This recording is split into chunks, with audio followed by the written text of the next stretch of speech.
Let's talk about Trump for a minute as we talk about the speaker thing and whatnot, which I love that they're fighting. I think it's hilarious. But Trump, okay, so Trump gets involved in the speaker thing. That doesn't go anywhere. He basically gets ignored and publicly called out by his biggest supporters like Gates and Boebert, so that looked bad. I remember when some seers the night of the midterms, or maybe the night after, called out Trump, said time to move on. That looked bad. Now, I'm not sitting here saying, as I said in the open, that Trump is done.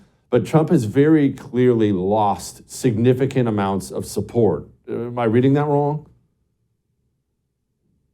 No, that's correct. And I talked about this on my show today, actually, because it's been kind of interesting to watch what's happened with Trump unfold. Because one of the reasons in 2015 and 2016 that he was so appealing to the Republican base and even part of the American people, this white working class vote that wasn't typically Republican, he was able to get this otherwise Democratic voter base to vote for him was because he was bombastic, right? It was entertaining, it was charming, but only because he was an outsider, because he wasn't a politician, because he was aiming that I'll call BS when I see it attitude at the swamp. And that was something that was very appealing to a large chunk of the American public.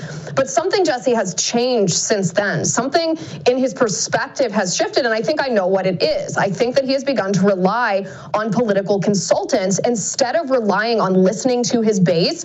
Now, I don't know whether this is because he's actually hired consultants or whether it's because he's not on Twitter anymore or whether he's so obsessed with the idea of his legacy being Operation Warp Speed that he can't see what his base feels about the vaccine and about the vaccine mandates. But the fact remains, I mean, not just regarding the speaker election, but also his post on Truth Social from a couple days ago, where he was blaming pro-lifers of all people for the lack of red wave in the midterm elections. I mean, this is consultant class narrative stuff from Trump. And, I hope he's listening to this right now. I encourage him to listen. This is easily fixable. Just fire your consultants. Stop listening to your consultants and start listening again to the American people, because that's what worked for you the first time. That's what made you a good politician when you weren't a politician at all. It sure did. Trump's ability to connect with normal people was what made him so popular. He needs to regain that. I'm sure it's still in there somewhere. Liz Wheeler is coming to the First. The Liz Wheeler Show premieres Monday, January 9th at 7 p.m. Eastern, right here on the First TV.